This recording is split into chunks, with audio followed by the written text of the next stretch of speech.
दोस्तों टीके study classes के यूट्यूब चैनल से मैं तेजकन शर्मा सभी मित्रों का बहुत बहुत स्वागत करता हूं। दोस्तों आज हम एंशिएंट हिस्ट्री के अंदर हम एक नया टॉपिक कवर करने वाले हैं और आज का जो हमारा टॉपिक है दोस्तों पुष्यभूति राजवंश यानी कि उसको वर्धन वंश भी कहते हैं। दोस्तों देखिएगा हम बात कर रहे हैं दोस्तों गुप्तोत्तर जो काल है और उसके अंदर जो छोटे छोटे जो राजवंशों ने जो भारत पर अपना अधिकार किया उसकी हम चर्चा कर रहे हैं, ठीक है।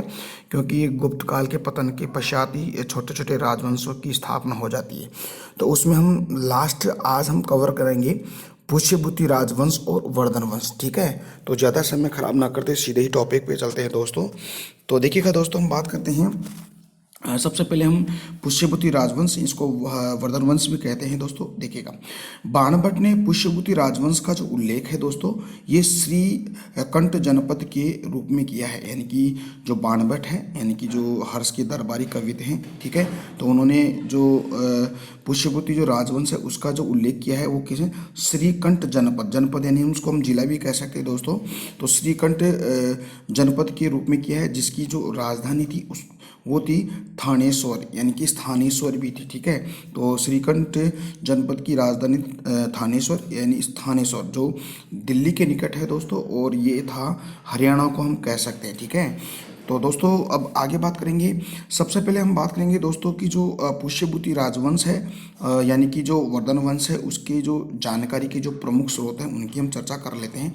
तो दोस्तों आपको पता है कि अगर किसी भी राजवंश के बारे में आप पढ़ोगे तो जानकारी के स्रोतों में दो ही चीज़ें आपको याद रखनी है, एक तो साहित्यिक स्रोत और एक है आपका पुरातात्विक स्रोत है, ठीक है। तो सबसे पहले पुष्यभूति राजवंश के अंदर जो साहित्यिक स्रोत है उसकी हम चर्चा कर लेते हैं, बहुत ही इंपॉर्टेंट है दोस्तों। तो दोस्तों मेरे साथ आप बने रहिए और टीके स्टडी क्लासेस चैनल को लगातार शेयर सब्सक्राइब भी कीजिएगा, ठीक है। तो फर्स्ट हम बात करते हैं साहित्यिक स्रोतों के अंदर बाणभट्ट का हर्षचरित यानी कि बाणभट्ट का जो हर्षचरित है उसकी हम चर्चा कर लेते हैं। देखिएगा बाणभट्ट है ये हर्ष का दरबारी कवि था और दोस्तों उसने दो किताबें लिखी थी, एक तो हर्षचरित और एक कादम्बरी, ठीक है। तो सबसे पहले हम बात करेंगे बाणभट्ट का हर्षचरित। देखिए इसमें क्या बताया गया है, इसमें यह बताया गया है कि 8 उच्छ्वासों में विभक्त किया गया गद्य रचना में बाणभट्ट की ये आत्मकथा के साथ साथ पुष्यभूति राजवंश के विभिन्न शासकों का मुख्यतः हर्ष की उपलब्धियों का वर्णन है। कहने का मतलब ये है दोस्तों, यानी कि जो हर्षचरित नामक बाणभट्ट ने जो बुक लिखी थी उसके अंदर उसने सबसे पहले तो अपनी आत्मकथा के बारे में बताया और दूसरी बात उसने कहा कि जो पुष्यभूति राजवंश के विभिन्न शासक थे उसमें मुख्यतः जो हर्षवर्धन थे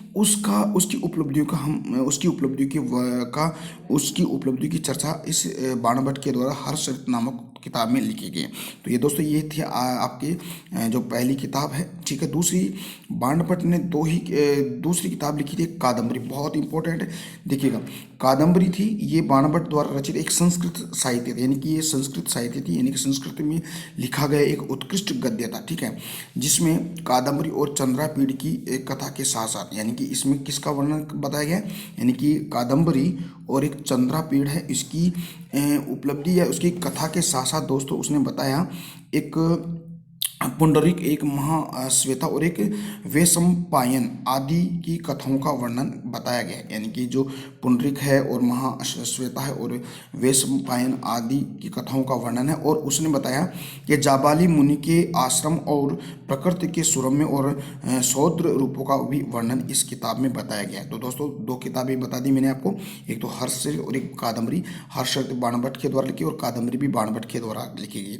हर्षचरित में बताया कि बाणभट्ट की आत्मकथा के साथ साथ जो पुष्यभूति राजवंश का जो एक शासक था हर्षवर्धन की उपलब्धियों की जानकारी मिलती है। और दूसरी जो किताब है कादम्बरी के अंदर पहले तो ये बात है कि ये जो कादम्बरी है ये संस्कृत साहित्य का एक गद्य रूप है, यानी गद्य रचना है। इसमें कादम्बरी और चंद्रापीड़ की कथाओं के साथ साथ पुंडरीक, महाश्वेता और वैशंपायन के आदि की वर्णन मिलता है।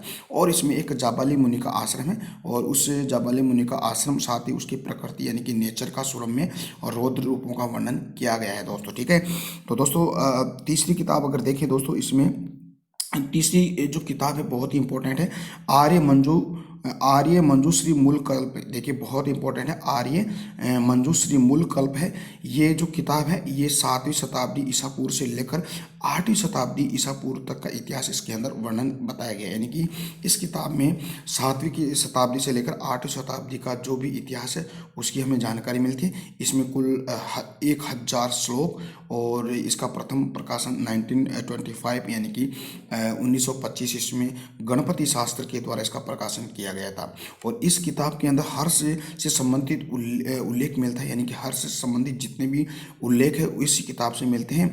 लेकिन जो हर्ष के लिए, यानी कि इस किताब में जो हर्ष के लिए है शब्द का प्रयोग किया गया, ठीक है दोस्तों।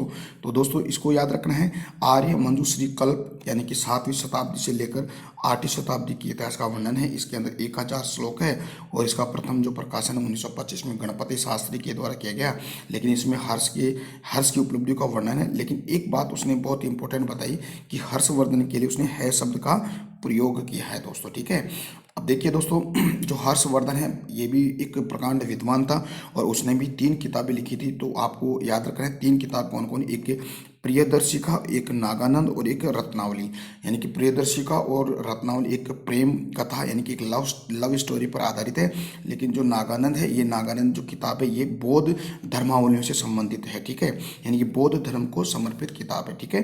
तो दोस्तों आगे बात करें तो इसके अंदर, और ये तो हमने बात कर ली। देखिए दोस्तों, इसमें हमने बात की है जो पुरातात्विक स्रोतों साहित्यिक स्रोतों के अंदर चार किताबें, यानी कि बाणभट्ट का हर्षद कादम्बरी और आर्य मंजूश्री कल्प, और जो हर्ष के द्वारा स्वयं किताब लिखी गई है यानी कि प्रियदर्शिका, नागानंद और रत्नावली नामक किताब के अंदर, ठीक है दोस्तों।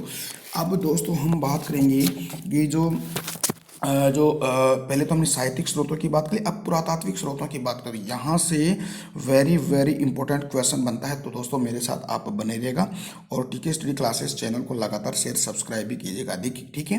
तो देखिए दोस्तों, सबसे पहले हम बात करते हैं तो फर्स्ट हमने साहित्यिक स्रोतों की बात की, अब हम बात करें पुरातात्विक स्रोतों की। और पुरातात्विक स्रोतों से भी हमें पुष्यभूति वंश या वर्धन वंश के बारे में बहुत ही डिटेल से हमें जानकारी मिलती है। तो ठीक है, तो सबसे पहले हम बात करते हैं बंसखेड़ा का ताम्रपत्र, बहुत इंपॉर्टेंट है, ठीक है। देखिएगा, ये बंसखेड़ा का जो ताम्रपत्र है यानी कि तांबे पर लिखा हुआ कुछ लिखा हुआ है एक बंसखेड़ा के, ठीक है। तो देखिएगा, हर्ष संवत यानी कि 22वीं तिथि से अंकित ताम्रपत्र जो उत्तर प्रदेश के शाहजहाँपुर जिले के बंसखेड़ा नामक स्थान से मिला है। यानी कि जो ताम्रपत्र है यानी कि बंसखेड़ा का जो ताम्रपत्र है ये उत्तर प्रदेश का एक जिला है शाहजहाँपुर, और शाहजहाँपुर में एक बंसखेड़ा नामक स्थान, वहाँ से ये बंसखेड़ा का ताम्रपत्र मिला है। और इसमें क्या बताया गया उसकी हम चर्चा कर लेते हैं। देखिएगा, इस ताम्रपत्र के अनुसार हर्ष ने श्रावस्ती यानी कि हम कहेंगे श्रावस्ती भुक्ति के अंगदिया विषय यानी कि अंगदिया विषय के मरकट सागर ग्राम, यानी कि अंगदिया विषय के मरकट यानी कि एक साम्राज्य को भुक्ति को विषय भी बांटा गया ना, तो इसको आप ऐसे समझिएगा, श्रावस्ती भुक्ति के अंगदिया विषय के मरकट सागर गांव के अंदर एक बालचंद और एक भद्र स्वामी नामक 2 भारद्वाज यानी कि 2 पंडित नामक गोत्रीय ब्राह्मणों को दान दिया गया। तो इस कहने का मतलब है कि बंसखेड़ा का जो ताम्रपत्र है ये ब्राह्मणों को दान देने की बात बताता है। तो कैसे देखेंगे, एक बार फिर से देखिएगा दोस्तों। तो बंसखेड़ा का जो ताम्रपत्र ये कहाँ से मिला है दोस्तों, ये उत्तर प्रदेश के शाहजहाँपुर जिले के बंसखेड़ा नामक स्थान से मिला है। और इस ताम्रपत्र में बताया गया हर्ष ने यानी कि हर्षवर्धन ने श्रावस्ती भुक्ति के एक अंगदिया विषय है, उसमें एक मरकट सागर गांव है, और उस मरकट सागर गांव में 2 पंडित थे, यानी कि एक तो था बालचंद और एक भद्र स्वामी, उनको दान देने का उल्लेख मिलता है इस बंसखेड़ा ताम्रपत्र के माध्यम से, ठीक है। तो आई होप ये आपको बातें समझ में आ रही है, ठीक है। इसके बाद आगे देखें तो इस अभिलेख में हर्ष के पूर्ववर्ती शासकों का भी उल्लेख है, यानी कि हर्षवर्धन के पश्चात जो भी कमजोर दुर्बल शासक हुए उन सभी शासकों का भी वर्णन इसी बंसखेड़ा ताम्रपत्र के माध्यम से मिलता है, ठीक है। इस ताम्रपत्र में राज्यवर्धन देखिएगा, इस ताम्रपत्र में जो हर्षवर्धन के जो बड़े भाई थे राज्यवर्धन तथा मालवराज देवगुप्त की पराजय और शशांक द्वारा राज्यवर्धन की हत्या का उल्लेख मिलता है, ठीक है। तो शशांक द्वारा यानी कि राज्यवर्धन जो शशांक था गौड़ीय वंश का शासक था, ठीक है। ये क्या करता है कि राज्यवर्धन की हत्या कर देता है और शशांक और मालव देवगुप्त है, ये दोनों मिलकर जो उनके यानी कि जो दामाद हैं हर्षवर्धन, या हम यूँ कह सकते हैं प्रभाकर वर्मन, और या हम यूँ कह सकते हैं उनके जो राज्यवर्धन, उनके जो दामाद है यानी कि गृहवर्मन, ठीक है, जो मौर्य शासक था, उसकी हत्या कर देते हैं, ठीक है। अब देखिएगा दोस्तों, इस वंश के ताम्रपत्र में एक सबसे इम्पोर्टेंट बात मिलती है कि इस ताम्रपत्र में जो हर्षवर्धन है, हर्षवर्धन के द्वारा उनके हस्ताक्षर मिले, यानी कि पूरे हस्ताक्षर इसमें मिले हैं, ठीक है। तो हस्ताक्षर किया हुआ है उस ताम्रपत्र के अंदर, तो इसको याद रखिएगा। तो वेरी वेरी इंपॉर्टेंट है दोस्तों। तो वंशखेड़ा का ताम्रपत्र आपको समझ में है दोस्तों, जो पुरातात्विक स्रोत है, ठीक है। दूसरा है मधुबन का ताम्रपत्र, देखिए बहुत इंपॉर्टेंट है। मधुबन का ताम्रपत्र है दोस्तों, ये कहाँ है, ये उत्तर प्रदेश में है, और ये उत्तर प्रदेश से मिला है, और ये हर्ष संवत 25 से अंकित ताम्रपत्र, जिसमें हर्ष द्वारा अहिच्छत्र भुक्ति के सोमकुंड गांव के बालचंद और भट्ट स्वामी नामक ब्राह्मणों को दान देने का उल्लेख मिलता है। और इसमें भी जो भट्ट स्वामी और बालचंद है, इन दोनों ब्राह्मणों को, ठीक है, दान देने का उल्लेख मिलता है।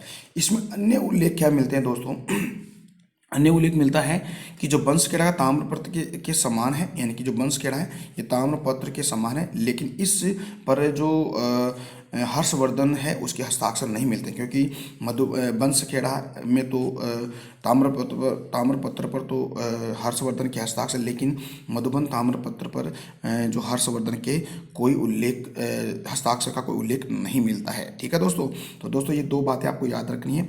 अब ये दोस्तों देख लीजिएगा, आगे हम तीसरा पुरातात्विक स्रोतों की अगर बात करें तो इसके अंदर जो नालंदा है, नालंदा के अंदर तो मिट्टी से निर्मित, और एक सोनीपत है, सोनीपत आपको पता है हरियाणा में, वहाँ पर ताम्र यानी कि तांबे से निर्मित से हर्ष की 2 मोहरें मिली है, और उसमें राज्यवर्धन से लेकर हर्षवर्धन की वंशावली दी गई है।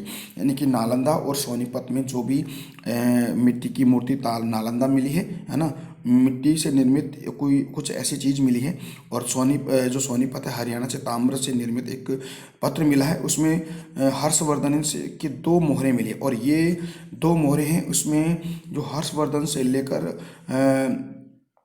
राज्यवर्धन से लेकर हर्षवर्धन की वंशावली है, उन सभी के बारे में जानकारी मिलती है दोस्तों। आई होप दोस्तों आपको ये बातें समझ में आ रही है। देखिए दोस्तों, अगर आपको समझ में नहीं आ रहा तो प्लीज़ आप कमेंट सेक्शन में कमेंट करके मेरे को बताइएगा, ठीक है। और जो अपना टीके स्टडी क्लासेस का ये जो लिंक है उसको अपने फ्रेंड सर्कल में या किसी लाइब्रेरी ग्रुप में या एजुकेशन ग्रुप, कॉलेज वगैरह, स्कूल वगैरह, इन सभी ग्रुपों में आप इसके लिंक को शेयर कीजिएगा, और साथ ही जो इसको सब्सक्राइब कीजिएगा, और बेल आइकन आता है उस बेल आइकन को प्रेस कीजिएगा, ताकि जो भी यहाँ से मैं एक नया वीडियो अपलोड करूँ जिसका नोटिफिकेशन आपके पास तुरंत आ जाए दोस्तों, ठीक है।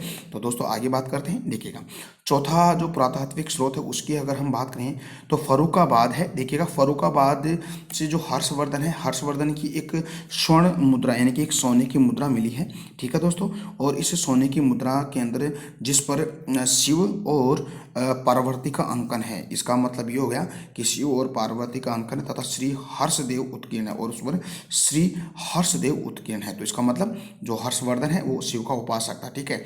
इसके बाद में देखें दोस्तों भट्ठौरा मृदभांड, देखिएगा भट्ठौरा मृदभांड का मतलब होता है दोस्तों, क्या होता है कि मिट्टी के बर्तन की हम बात करें तो भट्ठौरा मृदभांड, यहाँ से एक मृदभांड मिला है, एक मिट्टी का बर्तन मिला है, एक बड़ा मटका मिला है मिट्टी का।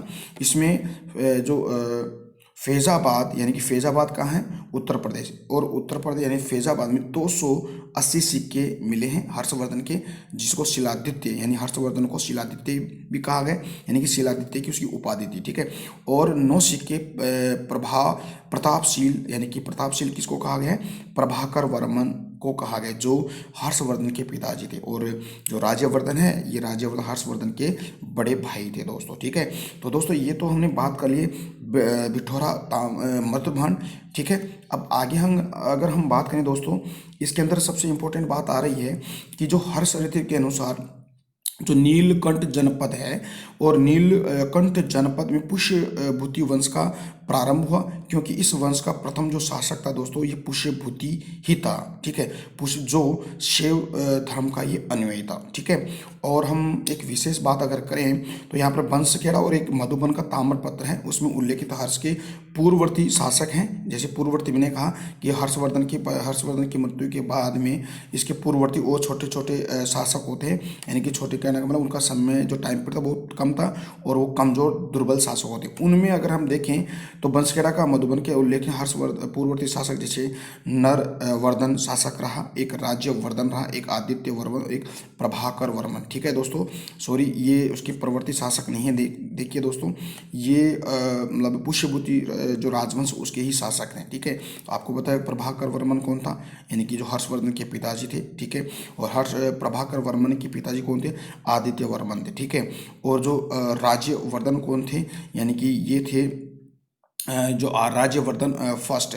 ठीक है, तो ये थे दोस्तों, ये कहने का मतलब है कि जो जो राज्यवर्धन फर्स्ट और हर्षवर्धन के दादाजी थे। ठीक है, तो कहने का मतलब इसको याद रखिएगा कि वंशखेड़ा और मधुबन ताम्रपत्र में पूर्ववर्ती जो शासक हैं, यानी कि नरवर्धन, राज्यवर्धन, आदित्यवर्धन और प्रभाकर वर्मन, यानी कि पुष्यभूति का उल्लेख नहीं मिलता है। ये सभी किसके थे, सूर्य के उपासक थे। ठीक है, एक विशेष बात अगर करें दोस्तों, जो हेनस्वांग है यानी कि वेनस्वांग है तथा आर्य मंजूश्री मूलकल्प में वर्धन वंश की जाति क्या बताई है, वैश्य बताई है दोस्तों। ठीक है दोस्तों, तो दोस्तों आज का वीडियो कैसा लगा, उम्मीद करता हूँ कि अच्छा लगा है। अगर आपको अच्छा लगा है तो दोस्तों प्लीज़ अपना जो टीके स्टडी क्लासेस चैनल उसको लगातार शेयर सब्सक्राइब भी कीजिएगा दोस्तों। ठीक है, और सब्सक्राइब करने के पश्चात एक बेल आइकन आता है, उस बेल आइकन को प्रेस कीजिएगा ताकि यहाँ से जो भी एक नया वीडियो अपलोड करूँ उसका नोटिफिकेशन आपके पास तुरंत आ जाए। तो ठीक है दोस्तों, हम कल मिलते हैं, हम बात करेंगे